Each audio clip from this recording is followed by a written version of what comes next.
Hey guys, welcome back to the channel. I'm Nobody, and I'm here with Andrew of Trium. Andrew, say hi. How you doing, guys? And we're out here because Andrew's gonna help me to become a precision shooter, because that is one thing that I am not. And I basically have no skills, and everything that I've done in the past has basically been luck. So Andrew is going to tell me everything that I should be doing, or know what to look for, and true up the rifle and get the ballistic solver dialed in to where we can actually start stepping out at different distances. He's my boss today.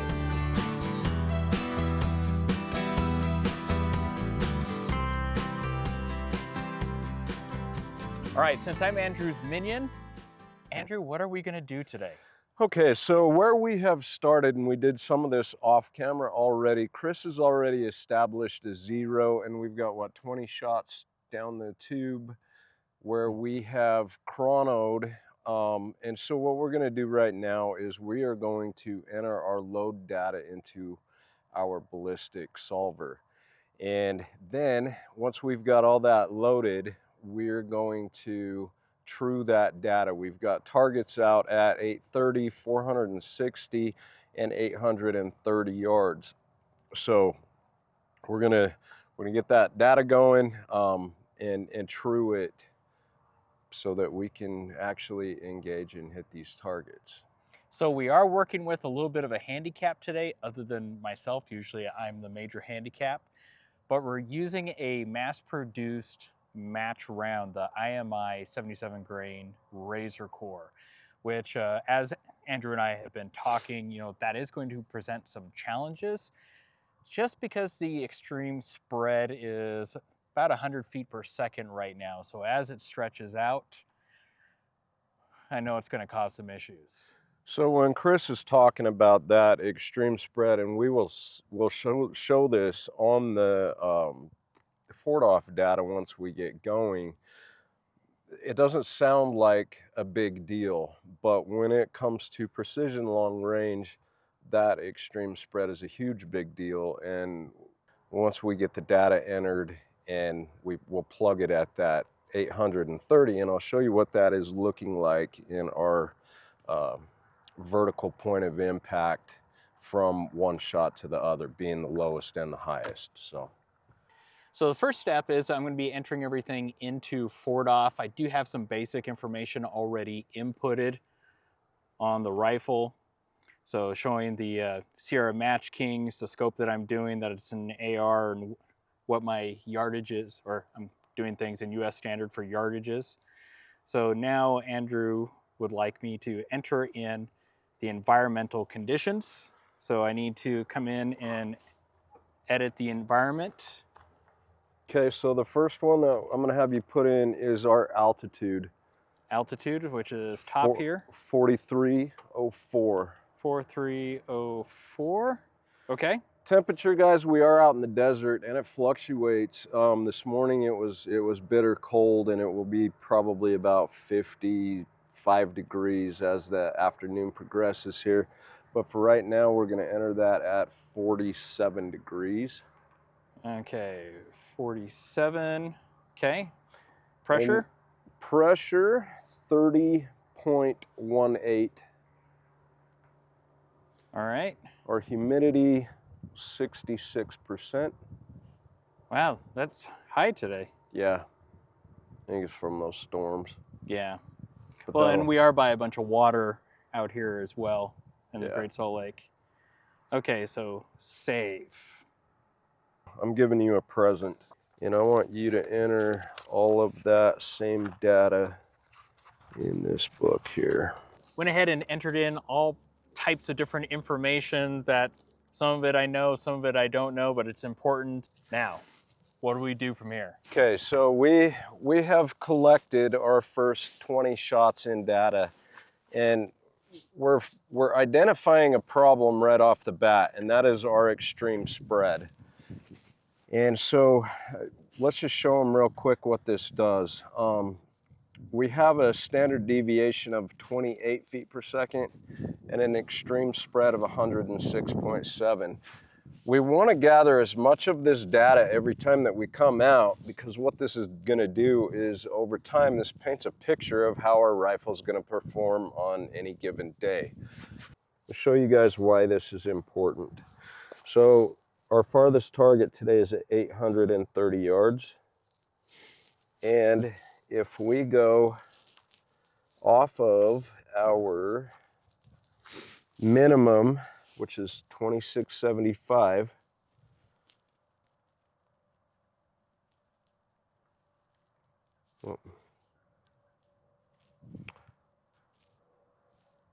and we save that, and then we come in here, we'll just say at 800 yards, right? So our drop at that 800 yards At 2675, which is the minimum velocity. how many inches is that giving me? 26 or 261? Yeah, 261 inches. Okay, so now we're going to come back and we're going to put in our max. And our max was 2782.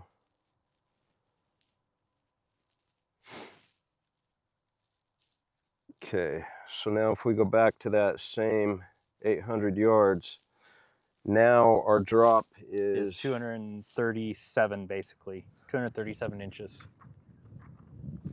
So that's 24 inches in difference in point of impact vertically, just from that extreme spread. 24.2 inches.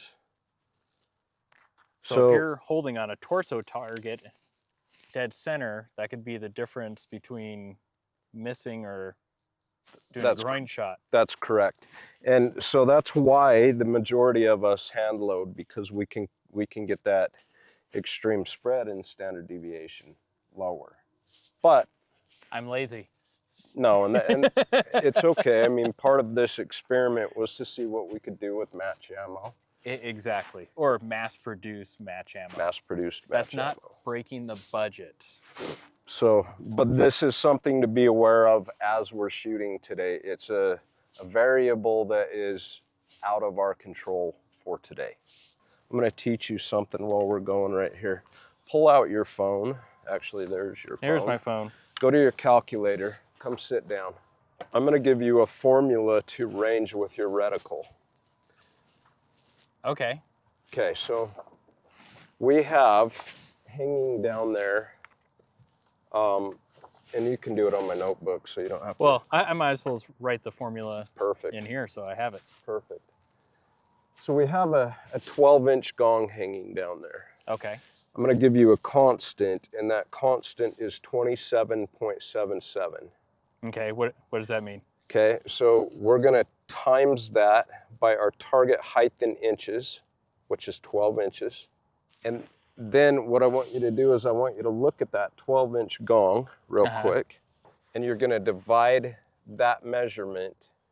So that's about 1 mil. Okay, so let's do the math here. So 27.77 okay. times 12.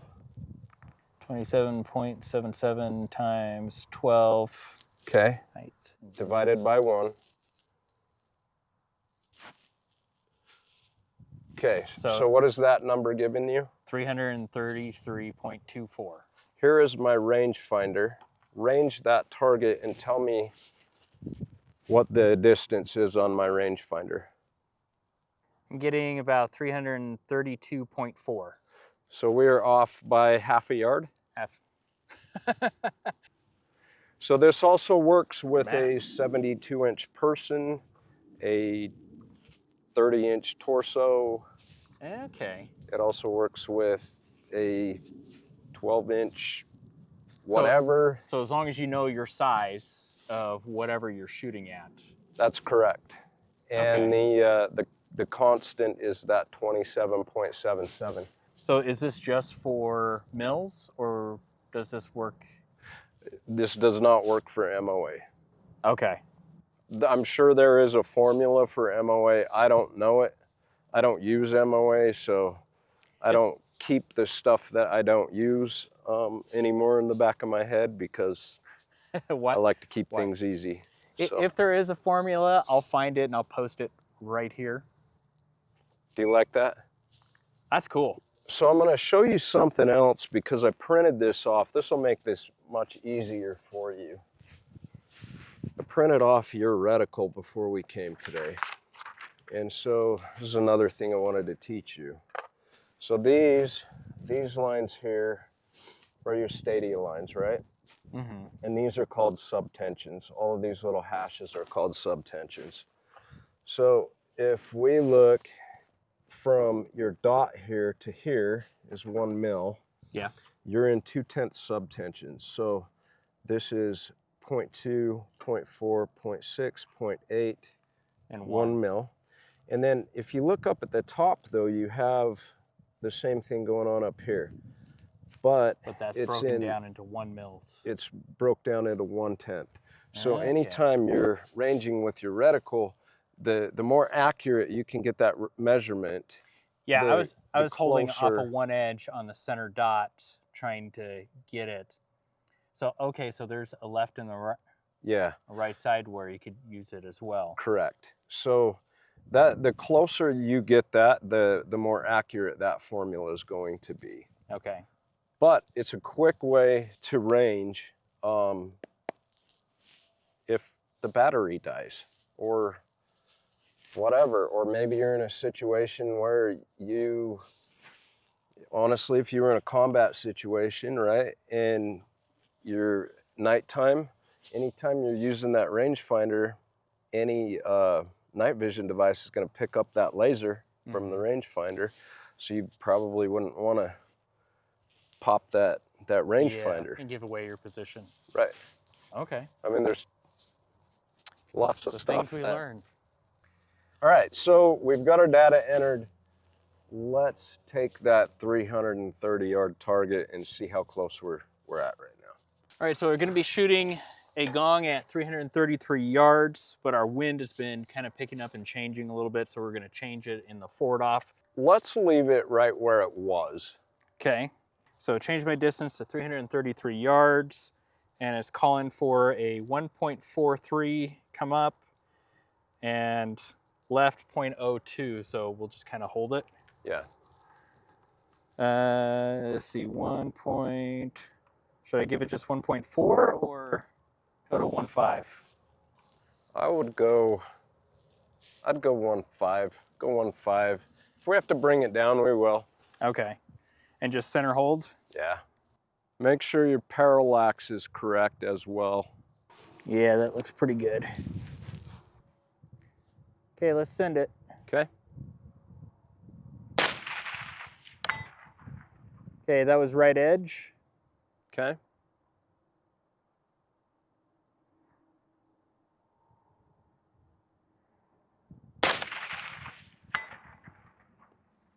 Seemed like kind of, not really sure on that one.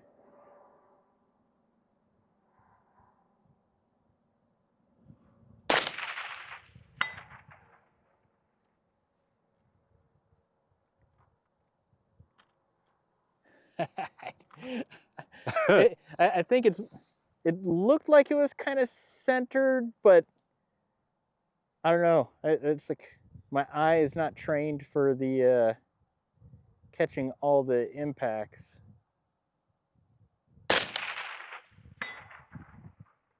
I don't know, but it's ringing. Yeah, and that one,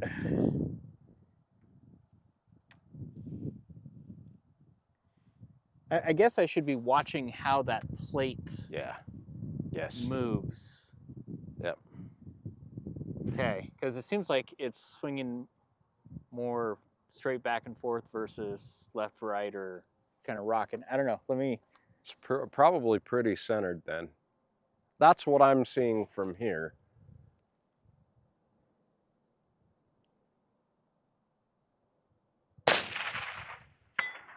Okay, that one was right edge. Okay. So I should fire a couple more now that I know what I'm looking for. Okay. On that, and just see if we need to come over a little bit more. It doesn't want to give me bullets.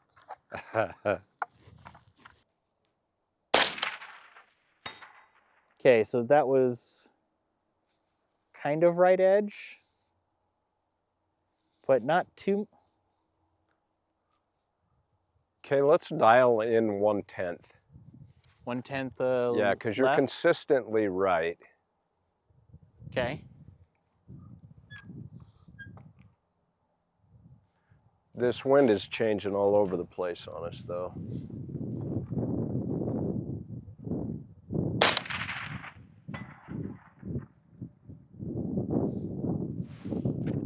Yeah, it seemed like it took it a little left too. But then again, I wasn't watching my level either, so that could have been me. Gotcha.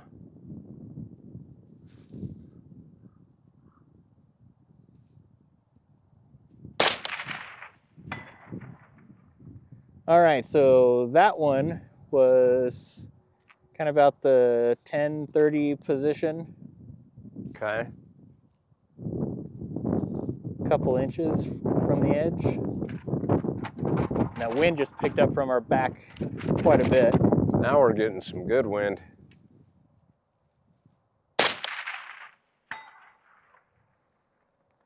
Seemed close to center.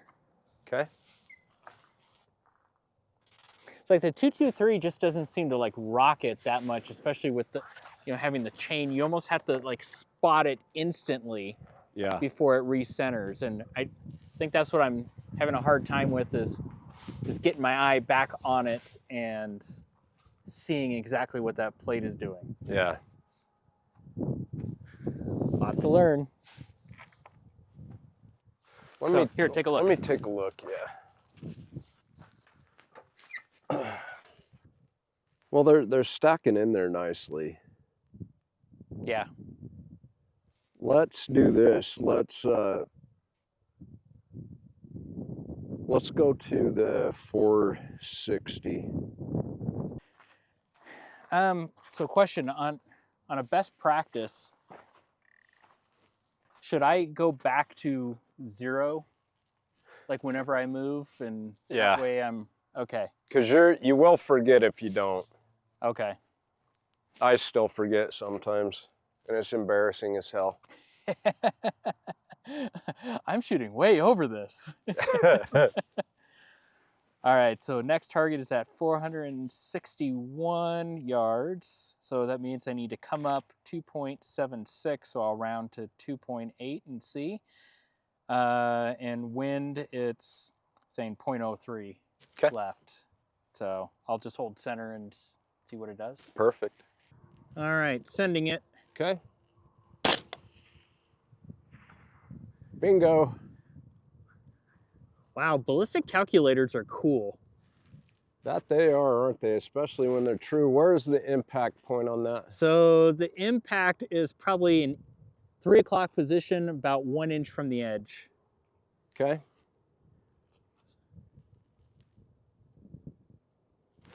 Elevation is styling though? Yep. Perfect.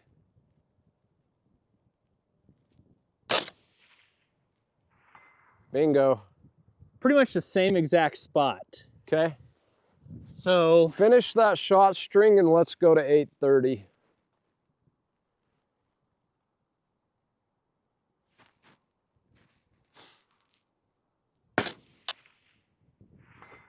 Bingo. Yep, same spot.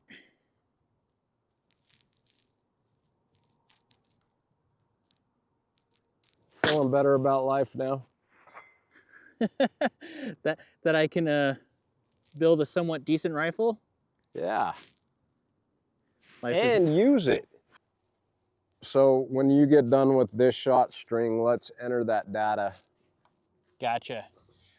All right, so at 8:30, this is saying I come up 8.88, so I'll go to 8.9.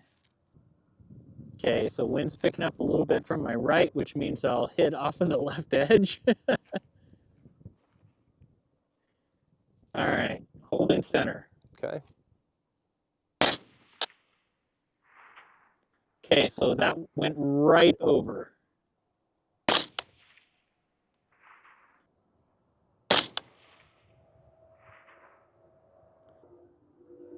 And is your parallax good? No, my Parallax is not. So that is my fault for not bringing that up. But you're always parallaxed. And the way that you want to check that is move your head around. If that reticle's moving all over the place, your parallax isn't right. That's more critical than the number that you're looking at on your parallax. Let's send it. Send it.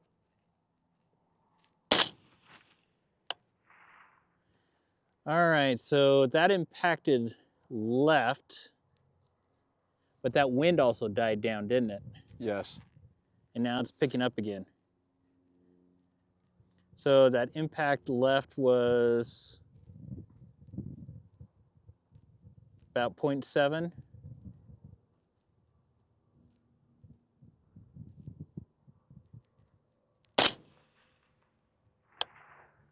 Whoa, that one was high, wasn't way it? high. Yeah, you're this is where your extreme spread is really gonna hose you.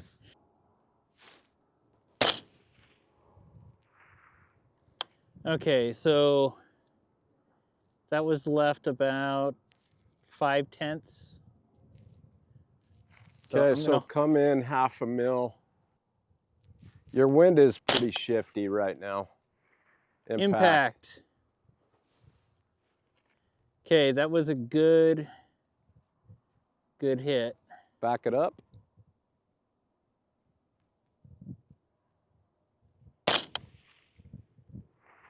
Impact. Beautiful. I don't see where that one hit. Oh, okay, I think I do. That was like right in the corner of the shoulder and the neck. Okay. So are we still high? Well, I'm kind of holding high thoracic. Okay. So I'm not holding like dead center of the torso. You're holding heart, lung. Yeah. Okay.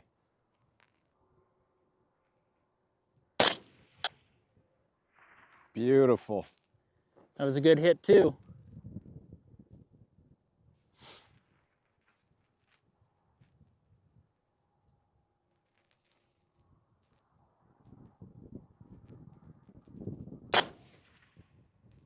Beautiful.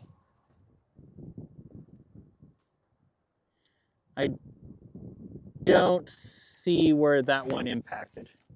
I'm just gonna lie and say that they're just stacking on top of each other. You know, that's why I can't see where they're going. I like it. So let's finish this shot string and then we'll true your dope. All right, so Andrew wants me to learn from my experiences, my successes and failures. So apparently I have to write it down. Yes. Okay, so what was your elevation at 330? We're going to center here. So our wind calls off the yeah, so at 330, yep. So it's 3.5 was actual hold. Okay. Wind 0.02. And that was pretty much money, right? There was impacts off the right and the out. Yeah. So true was 0.1. Okay. Left. So your actual form factor is not okay. So and that's just saying, you know, this is what it's calling for. Correct. So it's a very well designed book. I don't know who wrote it. By the way, Andrew did this book. You can actually get it on Amazon. Or is there another place to get it? Right now, just Amazon. Just Amazon. Dope. And it's not what he calls me normally. Apparently it means something. Okay, so now what we want to do is we want to go into your app. We want to go to Axial form factor. It's been a minute since I had to do this part. Yeah, so well, okay, here's your axial form factor down at the bottom. Okay. And what we want to do is we want to match that up with what our true elevation is giving us. So okay. So that way it'll figure out what that's doing ballistically in its flight path. Manual selection. And so at our 830, our true was 8.3. Yes. So we're going to call it 0.93 for your axial form factor. So we're going to click on that. So how did you come to? So let me go back to it. Okay, so. Oh, okay, so it shows MRAD Yeah. 8.29 and 8.3 is the closest. Yeah. Okay. Now what we want to do is repeat reshoot it and see if it does it. Yeah.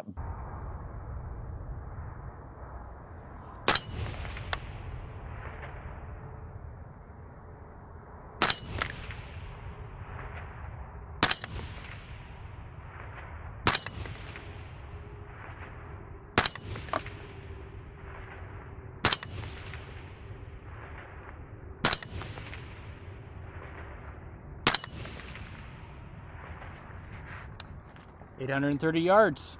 That's how you do it. All right, so we have our environmentals in, which it's obviously gotten warmer and we've adjusted as we go along, at least at the end here. And then we trued with the axial form factor in 4DOF, and we came to a 0.93. That's correct. For that. And explain what is the 0.93? It's like, what makes that the magic number on this rifle? Okay, so your base numbers on this are going off of either a G1 or a G7 coefficient. So what axial form factor does is it's giving you an additional data point that's more accurate than G1 or G7, if that makes sense. So okay, where we were missing high at our 830, when we trued that, it brought it down to where we needed to be. And we were seeing those impacts, center of where you were aiming, right across the heart and lungs on the IPSC. You know, we did miss a couple on our wind call, but we've had pretty shifty wind today. But as far as your elevation goes, you're trued. So we did that, we checked that, and then we came back to our 330 yard target and our 460 yard target and verified that data there too. So ballistic coefficient is contingent on a couple of things, right?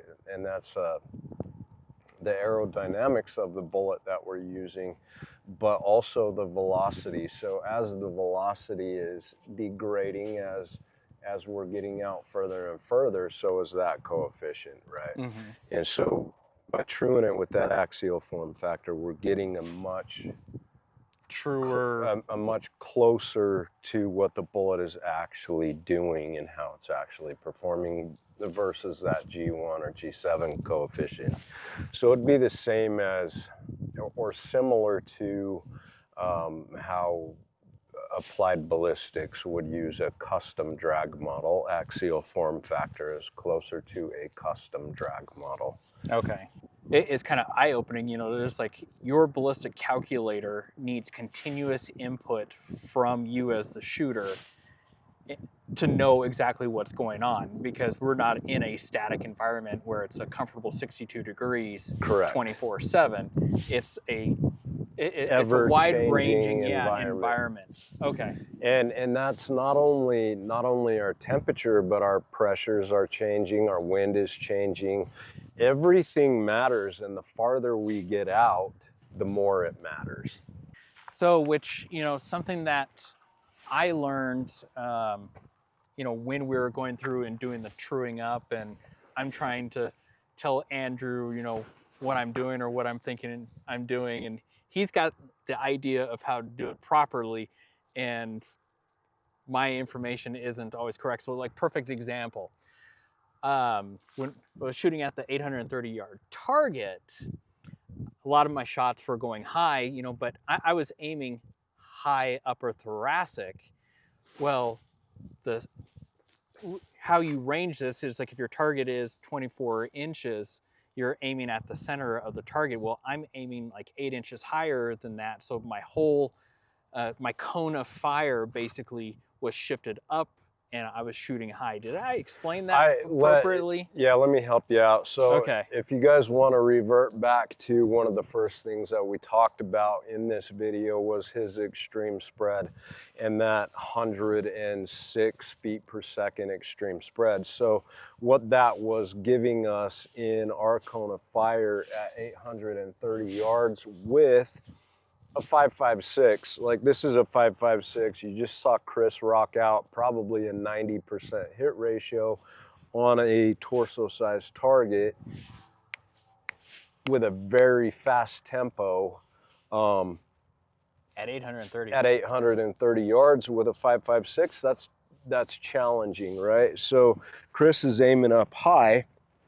That 106 feet per second extreme spread was giving us a cone of fire of 24 inches. So the correction that I had Chris do is hold that dead center. And so that what that's doing is from our slowest shot to our fastest shot, we're 12 up and 12 down from center, which is within that 30 inches on the IPSC that we're shooting at 830 yards. And then he went from I don't know what. Not very good. A 50% hit ratio up to a 90% hit ratio. And honestly, guys, this is acceptable accuracy when you're thinking about what this platform is capable of with this ammo. And now if Chris did a hand load and he had single digit extreme spread and standard deviation, he can bring that into a much tighter group at that distance. So Why make things easy? this is a very, very good build. I'm impressed with your belt, man. You did a great job on it. Thank you. It's just performing. Another thing let's talk about real quick is going back to your data, right? Ballistic calculators are great, but they're only as good as the inputs. So in an ever-changing environment, the farther you go out, everything has to be perfect. And this is doable much farther than we're going right now with a couple of minor tweaks. I'm excited to see how far this can go. So. I'm excited to see how far it can go as well. And I'm excited to see how far it can go when you implement either a prism or a base. I think I'm going to go with the MRAP. I like it. I really like mine. I like it. Awesome, guys. Well, Andrew, thank you so much for anytime, man. Helping me figure this out. And I'm holding on to the suppressor wrap because even though it's 60 degrees on it, it's still kind of chilly with the wind. And this feels really nice. But appreciate you guys watching and staying tuned to how things go here in the future.